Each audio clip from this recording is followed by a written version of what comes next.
And I'm Katie, and this is The Housewife Did It. True Crime Edition.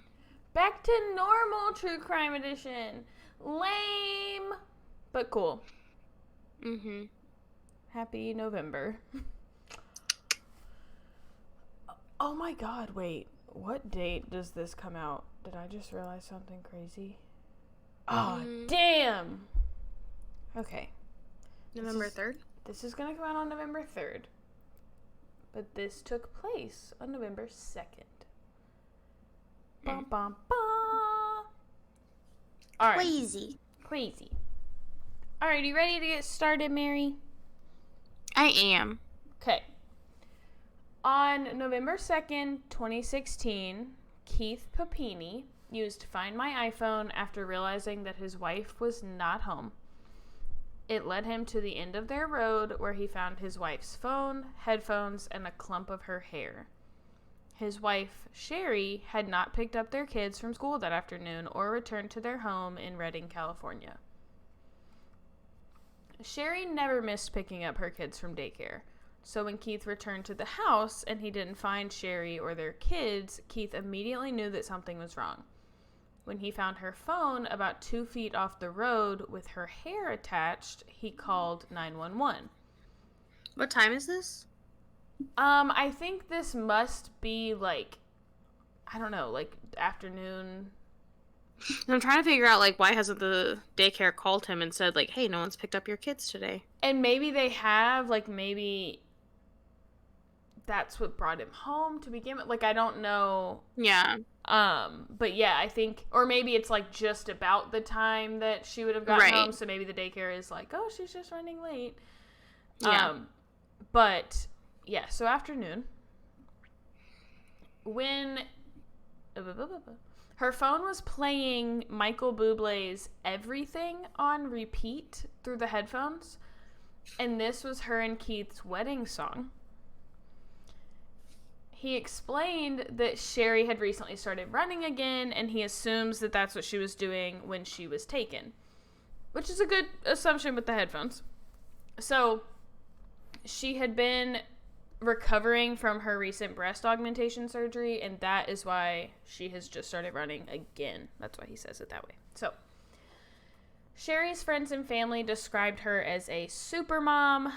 Pretty early on, a mysterious donor presented a 6-figure offer as a reward for anyone who could bring Sherri home. Now, I feel like that sounds really sketchy, but I do actually think it was just a mysterious donor.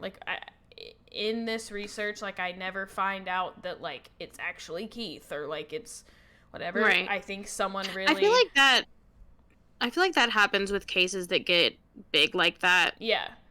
Somebody's oh my gosh, I relate to this, and this is tragic.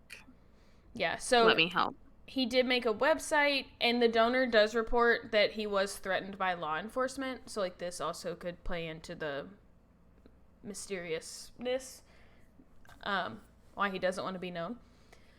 Also, a hostage negotiator, Cameron Gamble, began working with the Papini family to locate Sherri. He made a video speaking directly to Sherri's captor, and he helped, oversee this, offer. I think the offer of a reward kind of quickly became, a bounty for, or if you can bring us who did this, if you can, really anything. So, Sherri Papini was a small, good-looking woman with blonde hair and blue eyes. The hostage negotiator suggested that the motive was likely human trafficking and that it was possible that the captors originally took Sherri for a child or teenager. The community was quickly invested, and there were large search parties and a lot of tips being called in. Basically, everyone wanted to help. 3 weeks later, on November 24th, 2016, also Thanksgiving Day, Sherri was found walking along Interstate 5 in Woodland, California at 4:30 a.m. attempting to flag down a driver. Where she was found was about 150 miles away from her home. So not close. She had a chain around her waist, that was attached at her wrist. She looked severely injured. With lots of scabs, bruises, and burns. Her long blonde hair had been cut short, and she had been branded on her right shoulder. Sherri had lost a noticeable amount of weight. She was taken to Woodland Memorial Hospital to be treated for her injuries. How long has it been? 3 weeks. Okay. Her nose was broken, and she now weighed 87 pounds. Obviously, I don't know her baseline, but whew. Yeah. She had rashes and chain markings all over her arms. At the hospital on that first day, Sherri was pretty shaken up. She was feeling distrusting of the police, and she told them that she just wanted to speak to her husband. Kyle Wallace, the lead investigator, explained that it was not typical to conduct an interview even with someone's spouse in the room after something like this happens, but it seemed that would be the only way they could find out what happened to Sherri. So Keith was allowed in the room, and he actually was the one who began asking her the interview questions, while law enforcement just kind of sat to the side and took notes. Sherri stated that she had lost a lot of time due to being blindfolded and drugged. From what she understood, she was being kidnapped for someone to buy her. Maybe more importantly, the women who kidnapped her told her that her buyer was a member of law enforcement. Sherri describes that she was out on a run when a dark SUV drove by. It stopped and backed up. Sherri continued walking toward the car when 2 Hispanic females got out. They may have indicated like having a question or needing some help. It's like unclear if they initiated much with her first, but then one of the women pointed a gun at her and told her to drop her phone and get into the car. Sherri remembers that the 2 women primarily spoke Spanish. She was also unable to give a detailed description of the 2 women's faces, as they both wore face coverings to conceal their faces from her. She was able to say that one was younger with long curly hair, a thick accent, pierced ears, and thin eyebrows. The other was older with straight black hair and thick eyebrows. Later in a press conference, the police would release sketches of the women, but obviously had to include face coverings, so a little bit limited in that way. Sherri purposely pulled out a chunk of her hair and placed it on the ground along with her phone to indicate to her husband that something was wrong. Obviously, she succeeded. Good call. Yeah. He got the message. Yep. Loud and clear. Keith and the police are trying to find out if Sherri has any specific memories from the car ride, like how long was she in the car, any distinctively windy or bumpy roads, anything else notable. Because Sherri had a pillowcase or something like it placed over her head and had been drugged upon initially being placed in the car, she couldn't really make out or remember much. She does say that the car smelled of sewage and that the women played mariachi music, or as she would later refer to it, that really annoying Mexican music. By the time she was at the hospital and labs could be run, there were no remarkable results for narcotics. That doesn't mean that there weren't narcotics at some point in 3 weeks. But at the time that she was in the hospital, there were not. While recalling these events to her husband and law enforcement, Sherri was incredibly emotional, as you might expect. She repeatedly says to them, I'm sorry, I'm so sorry. She apologizes to Keith for putting the phone down. And it is like just this like, I think like feeling of like, damn, if I had just like not walked further to the car, if I had fought them on it, if I had not just put my phone down, if I had just, you know, like I think it's just like a feeling of like guilt for that. But obviously like she would need to remember that like you weren't going to have an option if they're pointing a gun at you and they have like a syringe of drugs, like they gonna put you in that car no matter what. So she's also apologetic to the police specifically about the things that she's having trouble remembering. Of course, Sherri was also asked to give her best description of the place that she was being held for 3 weeks. She recalls walking up a couple of steps to get into the home. Once inside, she stayed in a room with boarded up windows. She was also often chained to a metal pole inside the closet of that bedroom, where she was given a bucket with kitty litter to use the bathroom in. At other times, Sherri was forced to wear an adult diaper. So it seems there were options for the bathroom. When it came to the branding on her right shoulder, Sherri said it was done to her when she was caught trying to get the boards off her window and find a way out. She also said that she was told that the brand was something that the buyer liked. She claims, which sounds to me like they were going to brand you anyway, whether you tried to escape or not, you know? Yeah. She claims that the older woman was meaner, but that the younger showed sympathy to her from time to time. But when that happened, the older woman would punish the younger one. At one point, the older woman cut off Sherri's hair and told her that she would send it to her mother. How does she know where her mother lives? That's creepy, girl. Watch out.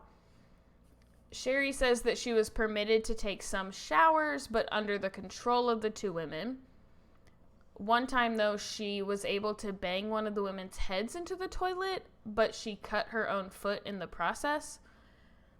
At the time of the interview, there was not a cut on her foot, although it's unclear at what point during the 3 weeks this allegedly occurred. So, she says that she was fed a little bit most days, but usually she was only given rice or tortillas to eat. Which you would think... Sherri. Pretty sustenance. Yeah. Sherri, I'm starting to think that you have certain ideologies. Sherri. After 3 weeks in captivity, Sherri heard the two women fighting and then a gunshot. She doesn't hear anything for a few hours, but then the younger woman came back. Sherri says she never saw the older woman again. The younger one came in, covered Sherri's face with a pillowcase again, and told her to come with her. She brought her back into the car and drove until she freed Sherri on the side of Interstate 5. By the time Sherri was able to work the covering off of her head, the woman was gone. And that's when she went and started flagging down cars. So, her husband Keith, well, I guess, any thoughts so far? I think that Sherri is racist. Yes. That's my thought so far. That's the vibe. Yeah. I think it all sounds a little far-fetched. Mm-hmm. You lost me at two women kidnapped you, to be honest. You lost me at two women kidnapped you, but one of them was really nice. Mm-hmm. Yeah. So her husband Keith wrote and released a letter after Sherri was found safe. First, he thanked everyone for their help, hard work, and support, and then he writes, quote, "Rumors, assumptions, lies, and hate have been both exhausting and disgusting. Those people should be ashamed of their malicious, subhuman behavior. We're not going to allow those people to take away our spirit, love, or rejoice in our girl found alive and home where she belongs. I understand people want the story, pictures, proof that this was not some sort of hoax, plan to gain money, or some fabricated race war. I do not see a purpose in addressing each preposterous lie. Nothing could have prepared me for what I was about to see upon my arrival at the hospital, nor the details of the true hell I was about to hear. The officers warned me to brace myself. My first sight was my wife in a hospital bed, her face covered in bruises ranging from yellow to black because of repeated beatings, the bridge of her nose broken. Sherri was taken from us for 22 days and suffered incredibly through both intense physical agony and severe mental torture. My reaction was one of extreme happiness and overwhelming nausea as my eyes and hands scanned her body. I was filled with so much relief and revulsion at once. My Sherri suffered tremendously, and all the visions swirling in your heads of her appearance, I assure you, are not as graphic and gruesome as the reality. End quote. You seem like you're having some thoughts. I've seen pictures of her from the hospital, and it's really not that bad.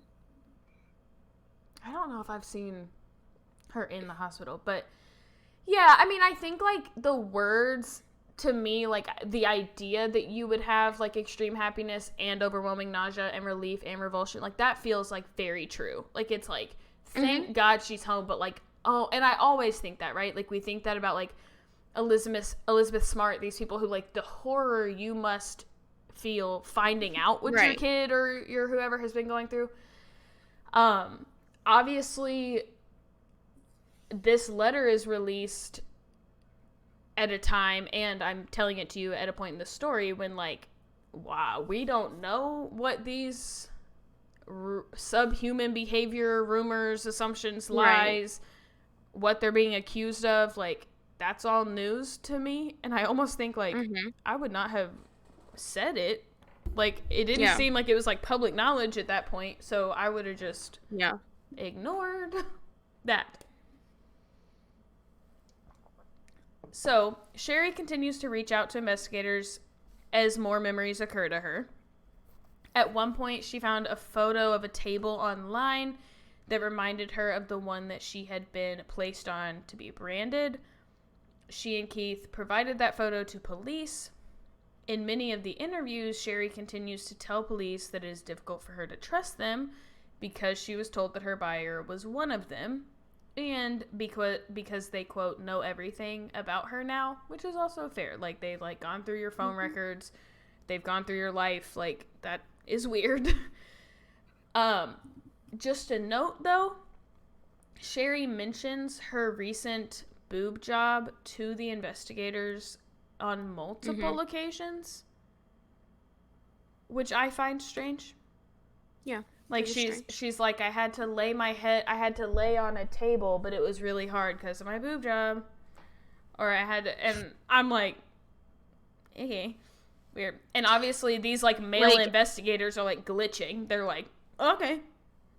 Like, is she saying because it's, like, painful? Or because they're so big? Or, like, like, because they are still, like, pretty, like, hard.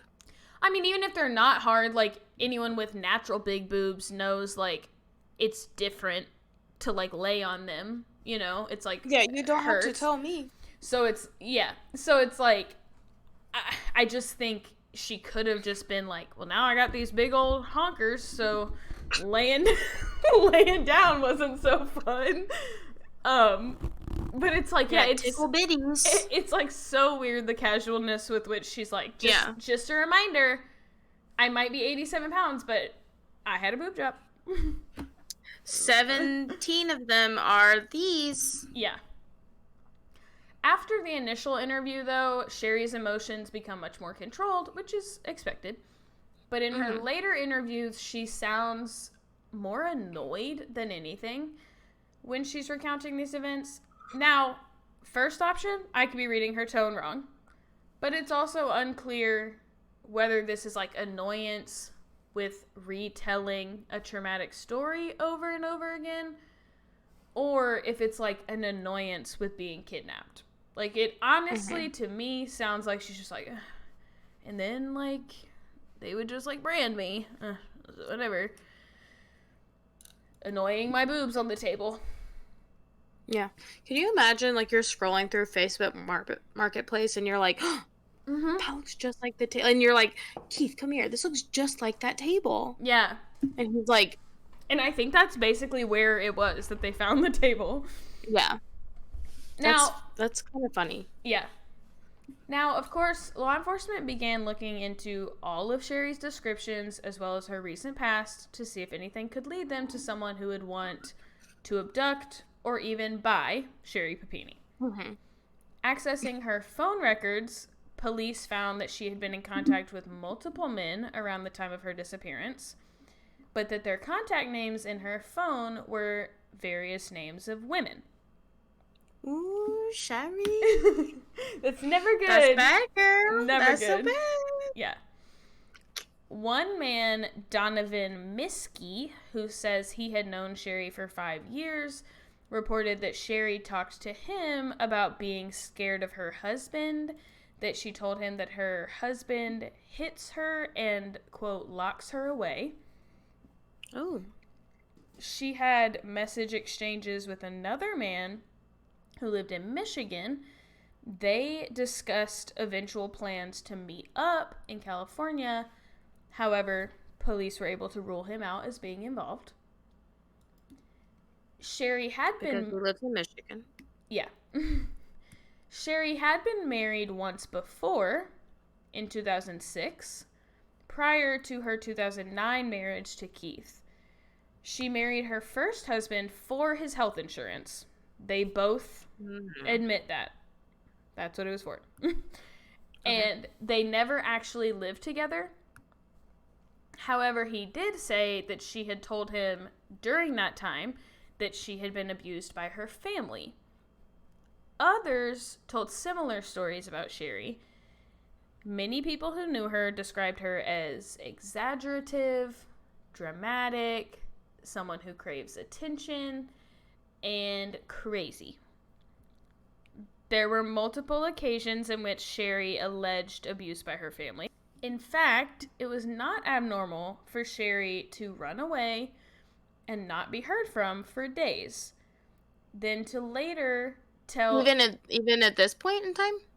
Even in her 2006 marriage, yes. Oh, I meant like even in her marriage to Keith. No, this is like the past people's stories. Okay. And then she would later tell over-the-top stories of, like, where she was, what was happening. And I just don't get, like, brains of people who are like, just big old liars. Like, I don't get it. Yeah. People described that Sherri was very good at creating many different realities. It, like, reminds me of the, like, red flags they always mention on Catfish. They'll say, like, this person is ghosting for days, and then when they come back, like, either someone went to prison, or someone got cancer, or someone's dead, or, like, they're dead. It's a car wreck. Yeah, like, it's, like, always that, and I feel like that's who Sherri Papini is. Sherri Papini is a catfish. You heard Obviously. it. You heard it here first, folks. I mean, this is not the first place I've heard that. That she's a catfish? Specifically? I mean, that's not really catfishing. But, so, in March of 2017, the Sacramento Bee published an article with reports from Sherri's past. In 2003, when Sherri was 21 years old, her mother filed a report that Sherri was inflicting harm on herself and telling people that her mother was abusing her. Both her father and sister have made separate reports of Sherri breaking into and burglarizing their homes. In 2017, when this article was published, about 5 months since her safe return home, Sherri's family spoke out against the article, stating that it was nothing more than victim blaming. It's not looking good for you, Sherri. It's not. And the parents are giving Casey Anthony's parents.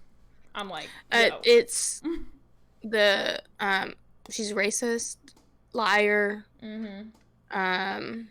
burglar. Yeah. The parents are like, yeah, we have like a bunch of old reports on her, but like, I still don't think she would kill her daughter. But whatever. Another thing that the media began calling attention to was a 2003 blog post on a white supremacist message board written by someone under the name Sherri Graff, which is Sherri Papini's maiden name. Oh, no. The person claims to be a student at a Shasta County high school, which is where Sherri Papini would have gone to high school. And the writer describes getting into fights with Latino students, specifically Latina girls, who essentially bully her because she is white. No. The writer describes being proud of their blood and heritage, proud of their country, and goes on at length about how important being white is to them. Sherri and her family vehemently deny that she wrote these posts. Yes, she did. And they believe that someone else wrote them to pose as her. But in 2003? Here is my question, right? Like, can't you, like, pretty securely gather, like, when they were published? Like, someone could go back, someone could find her maiden name and, like, go back and, like, put 2003 on it. But, like, wouldn't you be able to trace that? So, like, this was not published in 2003? In which case, who is posting this as her in 2003? Those Latino girls? Right. Except they're not real, because this isn't her. And they're admitting to bullying her because she's white? Yeah, come on now. Be so fucking for real. Yeah. So this provides some insight to Keith's letter that I read some of earlier, where he denies that this was an attempt to start a race war.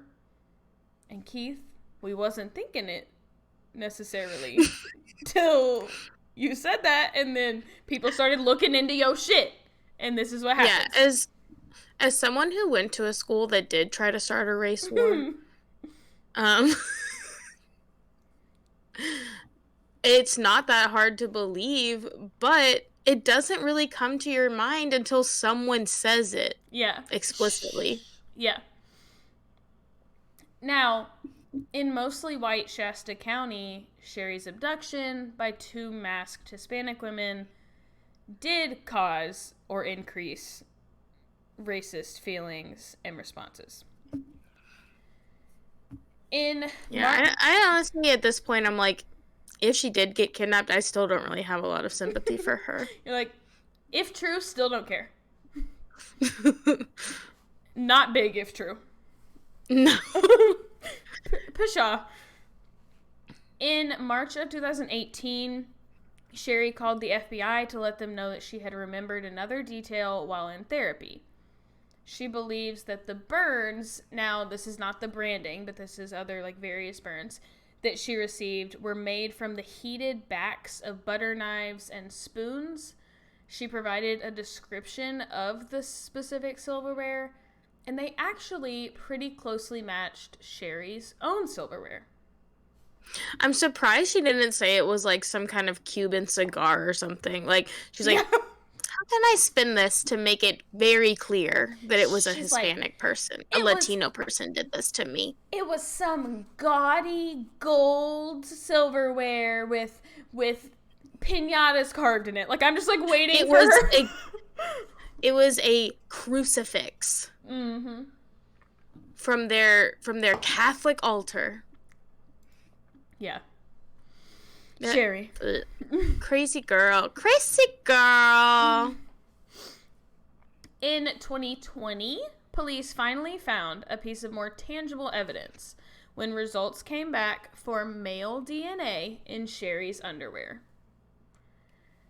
They were... Sherri. That's bad. It's not good. They were not able to identify who it belonged to, but they were able to immediately rule out Keith. The DNA was eventually able to be matched to a family tree, and police found a person in that family tree that had a connection to Sherri Papini. But before they could... Because they're in the same family tree? No. No. We're in California. She said, but she very firmly believes in a strong bloodline. Oh, God. A strong white bloodline. Yeah. Well, actually, that's going to make this guy's last name really entertaining to you. So, okay. But before they could be sure, they went to this man's house in Costa Mesa, California, 9 hours away from Sherri Papini's home, and they collected a drink bottle from his trash to test it for DNA. It came back as a match to the sample in Sherri's underwear and to James Reyes, Sherri Papini's ex-boyfriend. I'm not surprised. Yeah. I'm not surprised. It's not like the most Latino last name he could have had, but come on, Sherri. The two had lived together 10 years prior. Sounds like someone's overcompensating. Yeah. Uh-oh. The two had lived together 10 years prior. Originally, when the police started talking to him, Reyes denied knowing anything and was not entirely cooperative. But once confronted with his own DNA, Reyes started talking. James Reyes He's said... like, this crazy bitch. Yeah, he's like, I thought she would have this much more planned. But no. Yeah. James Reyes said that he was trying to help his friend get away from her husband, who Sherri described to him as abusive. So, he says he got a rental SUV, drove from Costa Mesa to Redding, and picked Sherri up down the road from her house. He claims that Sherri had gotten them each burner phones to communicate with each other months leading up to him coming to Redding. He says that she was worried about her kids, but she left anyway. And the entire car ride back to Costa Mesa, Sherri was laying down in the back seat in order to stay hidden. Once they got back, Sherri basically just stayed at his home every day while he went to work and just lived his life. He says that Sherri would eat, but would eat very small portions. He also said that they had no sexual relationships during the 3 weeks that she stayed there, and that he really was just focused on helping his friend.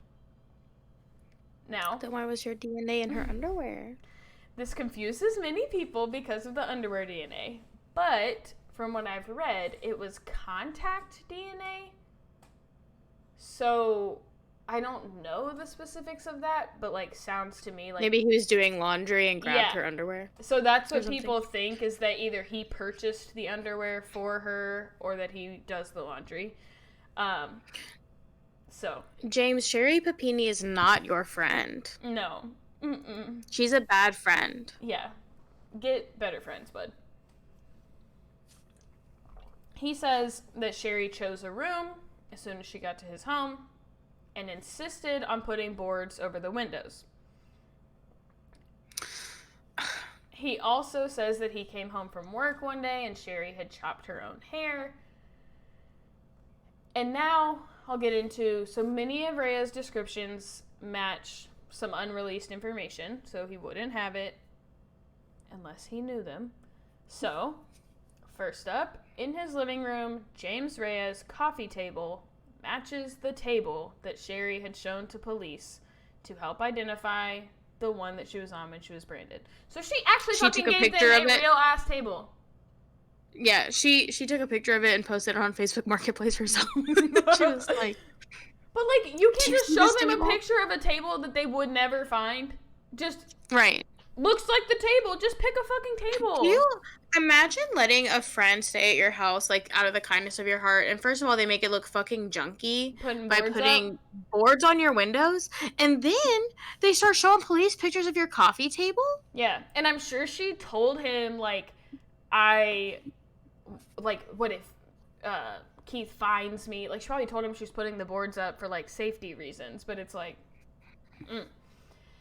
Yeah, leave my house alone. Yeah. Pick a room that doesn't have a window to the front yard. Yeah. What? He was also able to describe her injuries accurately. So he says at one point that Sherri asked him to bank a hockey puck off of her leg. Well, she asked him to, like, hit her a lot, and he was always like, no. Or, like, hit her with a hockey stick, and he said, like, finally, after, like, a bunch of begging, all she could convince him to do was, like, hit the hockey puck, and, like, basically she stood in the way of it. But he was like, that's, like, all I would do. Mm-hmm. She also asked him to hit her in the face with his hockey stick, but he refused. So instead, he held the stick out while she ran her face into it, which is what resulted in her broken nose. A little strange. At what point are you like, get the fuck out of my house? Yeah. Like, what like, what is she telling you this is for? Right. At what point do you think, I don't know that I believe your husband was abusing you anymore because you're trying to get me to hurt you? Yeah. Well, this next one should have done it. Reyes described the wood-burning tool that he used to brand Sherri at her request. He says that it was from a Hobby Lobby, or a Hobby Lobby type store, and it was actually very similar to a picture that Sherri had pinned on her own Pinterest on or around November 6th, so 4 days after being taken, to a secret Pinterest board titled Gift Ideas of a Wood-Burning Tool. That's the whole title? No, the title is Gift Ideas. She saved this picture of a wood-burning tool. Which Gift Ideas of a wood-burning tool. I have a secret Gift Ideas board. Now I'm like, I should be careful. Also, the closet in the room that Reyes said Sherri stayed in matches nearly identically the description that Sherri gave of the closet. There was a metal pole with a chain attached in the closet. That's odd, sir. It's weird. Well, I'll give her a point. Did she 1 point for Sherri. Did she make him install a fucking metal pole? She said, "You know what? I don't think these boards are enough. Just in case someone comes in, I'm gonna tie them up. We need dungeon-esque. This is also on my Pinterest board. Yeah. Dungeon room. I've heard it's aesthetic. Mm-hmm. Additionally, it was confirmed that James Reyes was off work on November 1st and 2nd, the days that he would have been driving to get Sherri and then picking her up. When comparing both phone records, police found that both burner phones, once they were able to identify the numbers of each, pinged at the same tower in Redding and followed the same travel routes back to Costa Mesa. So, burner phone doesn't help you if it's still trackable and they can get the numbers. My friend. Goofy girl. Police were wondering how James and Sherri reconnected after all of these years, to the point where she would involve him in her disappearance, but not have a sexual or romantic relationship with him. I don't think they'd ever disconnected. Well, Reyes said that in 2015, he found a box of Sherri's things in his home, and he mailed the box to her parents' address. Sherri then took this opportunity to reach out and reconnect by telling him of her allegedly abusive marriage. Yeah, that's normal. Yeah. Girl. Remember me from 10 years ago? He was like a closure mail. He was like, here, I'm done. I don't need this in my hand. And she's like, what? Yeah, get this shit out of here. Wait a second. She's like, remember when 10 years ago when we were friends? Well, guess what now? My husband's abusive. You shouldn't have dumped me. Yeah. Because look what I am now. She sent him a care package in return, which included the burner phone, the plan, and was obviously return addressed to the address that he should pick her up at on November 2nd.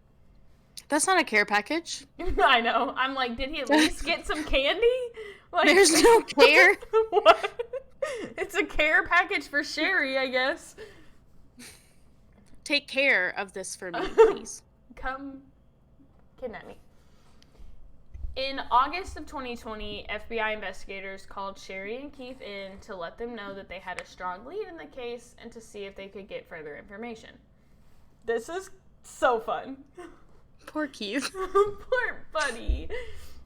I really thought he was in it for a while, but now I'm like, this poor man. This guy. They begin by showing Sherri various photos from inside Reyes' apartment. Of course, without saying that it's his apartment. But she knows it's his apartment because she's been there. Yep. First, the table. Keith looks visibly excited. He jumps out of his chair. He immediately recognized the table as the one that Sherri described and matched the photo of. And he's like, look, like, honey, look, like, he's so excited. Sherri looks unsure. And she says she doesn't think it's exactly a match. Keith's like, I wasn't even fucking there, and I know it's a match. It's a match to the picture you showed me, bitch. We should buy it on Facebook. Yeah. She slowly scoots to the edge of her seat, and she asks investigators, were you able to find the house then? And they told her, yes, they did find the house. She scoots further to the edge of her seat, and she says, well, tell me more. Sherri, shut the fuck up. you little actor ass. Stop that. Stop it. So next, they showed her photos of the closet, feeling confident that it matches her description. Keith says, holy shit, that's exactly what you drew. But again, Sherri is unsure. She says... At this point, Keith is like... bitch, are you dumb?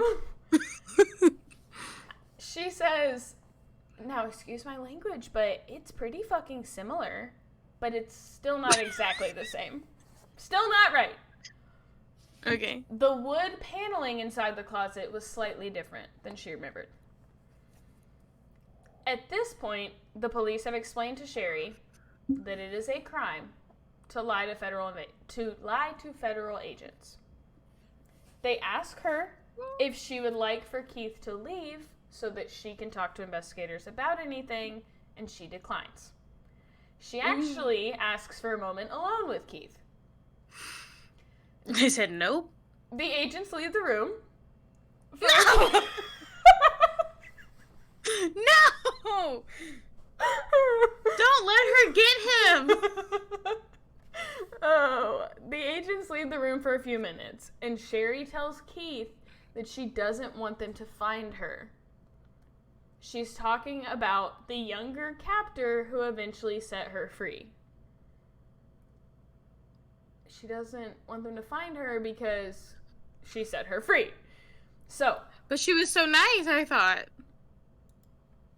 Yeah, but I'm saying, like, so she's saying she doesn't want to tell the police anything and help them find her. Oh, I thought you meant she doesn't want them to find Sherri. No. She doesn't want them to find her little friend. No.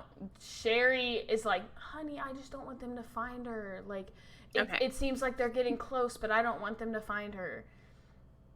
So, once investigators return, they inform Sherri that they know what is going on, and they remind her, yet again, that it is a crime to lie to federal agents.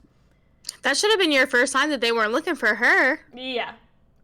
She says to them, I don't want you to find her. She's the reason I get to see my kids every day. To which they reply, we agree, but we're not going to find her. They let her know that they confirmed the DNA on her underwear was that of her ex-boyfriend, James Reyes.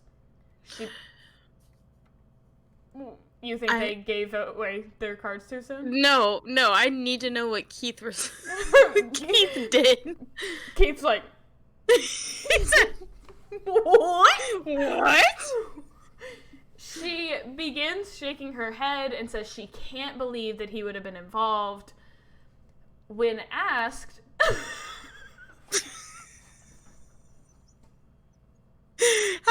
How... This is the first you're hearing that a man was there at all. And you're like, oh man. Yeah, it was someone I knew. You didn't know there was a man at all. Yeah, she literally just gives it, oh my, I cannot believe he would be involved in this. There wasn't a man there. I've said that 20 times. Maybe she's like, I guess he's the buyer, and he touched my underwear. I wasn't looking. Okay. When asked, she says she has not spoken to James Reyes at any time since being married.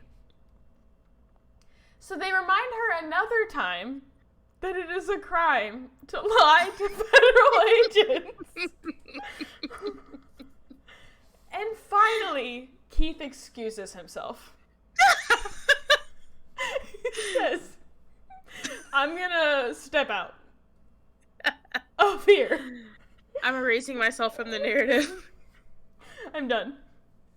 After this, Sherri admits to talking to other men, including James Reyes, while Sherri, while being married. They continued to press Sherri for the truth, and she continued to say, I know you know who she is. I don't want to get her in trouble. And the fucking FBI agents are probably like, they want to do that. What Mary's doing on video right now, they want to just like, Sherri, like we fucking... Shut the fuck up! we literally know. We know everything. Be so fucking for real. Keith eventually returned to the room with only investigators, and he said, I'm an idiot. Like, he was so sad. No. Now, despite telling investigators that he did not want Sherri coming home with him, they did leave together that day, and she was not arrested at that time. Her phone... Poor Keith. He's sitting in bed like, what the fuck? I know, right? Like, and at that point, she's probably still denying that she faked her kidnapping, but like, you're pissed that she's cheating on you, but you're like, also, I'm sitting in bed with a lady who just faked her kidnapping, probably? Get me out of here. This lady's crazy. Her phone records and whereabouts continued to be monitored. In September, records showed that Sherri continued to communicate with James Reyes using a phone number associated with her parents' business. So, not even a burner anymore, just... Sherri. Sherri. In October, Sherri's home phone called James Reyes multiple times. Sherri! Stop! Stupid! You're not even... This isn't even, like, challenging for them anymore. Come on now. But it wasn't until March 3rd, 2022, that Sherri Papini was arrested for mail fraud and making false statements. Mail fraud was related to the ways in which Sherri Papini received money for her, now believed to be false, kidnapping. Mm-hmm. Over those 4 years, Sherri Papini's family raised $49,070 in their GoFundMe. For what? It's not like they needed to pay for a funeral or something. What were they using it for? Maybe it was Why do you need that much money? Maybe it was like while they were looking, but then it's like for search efforts? I don't know. This is ludicrous. 8,000-ish of it went to pay off Keith's credit cards. 3,000-ish of it went to pay off Sherri's credit card. No! And 31,800 went into Keith's personal account. Which I have to still assume, like, he wasn't doing anything nefarious with it. Like, it has to go into some account. I don't know. Yeah. But paying off your credit cards with that money is weird. Unless you were using your credit cards for the search effort. But I don't know. Or, like, for therapy. Well, we'll get there. It is unclear what the funds ended up being used toward once they made it into personal accounts, but she also received over $30,000 from the California Victims Compensation Board to cover her therapy, blinds to shade her windows, and ambulance bills. In total, including like resources used along with that money, if found guilty, Sherri Papini would owe over $300,000 in restitution. Why did she not have blinds? I think she needed blackout or like safe ones. So people, or it's just... Why did they give her money when she already has $49,000? They want to make sure she is covered by the blinds. I don't know. Y'all need to work something out on your board. Or your Pinterest board? On your compensation board, Mary. They looked at her Pinterest board and said, oh, she needs these kinds of blinds. Her Pinterest board of Dungeon Chic. They're like, ooh, let's get her something a little different. And she also, like, are we not talking about the fact that she was kidnapped, tied to something, didn't have a phone, and yet on November 6th, she pinned anything to her Pinterest board? How did she do that? I don't understand. Idiot. On April 18th, 2022, happy birthday, Mary. Happy birthday. Sherri Papini went into a courtroom and for the first time admitted to faking her own kidnapping. That's a good birthday present. Thank you, Sherri. I didn't even know I received it, but thank you. She pled guilty to 1 count of mail fraud and 1 count of making false statements. She was sentenced to 18 months in prison in addition to that $300,000 in restitution. And 2 days later, Keith Papini filed for divorce. King. Yeah, winning. Absolute king. Many have cited Sherri's case as a prime example of missing white woman syndrome, which is the idea that white women go missing, that when white women go missing, they receive disproportionate amounts of attention compared to cases where people of color go missing. Another layer to this is the long history of white women falsely accusing people of color of committing crimes against them. So, Sherri Papini may be serving times for the things she did, but this had far greater effects, especially on the community in Shasta County, California. And that's all I got. Any final thoughts for Miss Papini here? She's out of prison now, right? She was released in August, so I guess she got out early. Where do you go from there? Like, nobody wants you back. I know, right? Like, your husband, like, not really a safe, like, surely you would struggle to get custody, right? So it's like, yeah, there's no way. Your parents don't want you, your husband, your kids, your, like, whole community, like, you're gonna get Jose don't want you, no, not Jose. James don't want you. Yeah, you're gonna get, like, a justifiable hate crime. You know? Like, they're gonna be like, fuck this bitch. Get her out of here. Now they really do hate you because you're white. Yeah. Yeah. If you really thought this was gonna help your case among the Latinos. Yeah. No. Stupid girl. Stupid. So, I thought that was a nice change of pace from the Cecil Hotel stories. Yeah. It's definitely different. Yeah.